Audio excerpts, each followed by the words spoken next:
Hi everyone, welcome back to the channel. If your Google Pixel is not playing a ringtone when you receive calls, this quick step-by-step guide will help you fix the problem. Watch the video till the end. Solution 1. This feature can seamlessly silence your phone without you realizing it. If your phone is face down on a table, then it will automatically silence incoming calls. Go to Settings on your device, then scroll down and tap System. Next, tap Gestures. Now make sure the flip to toggle is off. Solution 2. Check Do Not Disturb. If Do Not Disturb is on, it might be blocking all sounds.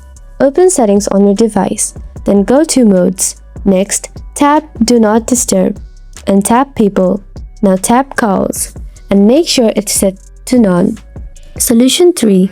Clear the phone app cache. Go to Settings on your device, then tap Apps. Next, tap See All Apps. From here, find the phone app. Then, tap Storage and Cache. Now tap Clear Cache. After that, restart your phone and check if it works. Solution 4. Check your ringtone. Open Settings on your Pixel device. Then tap Sound and Vibration. From here, make sure the ring volume is high. Then scroll a bit and tap Ringtone. Then select a ringtone and tap to preview it. If the ringtone doesn't play, choose a different one and test again. And that's how you fix the ringtone issue on your Google Pixel. If this video helped, please like and subscribe for more simple Pixel tips and tutorials. Thanks for watching!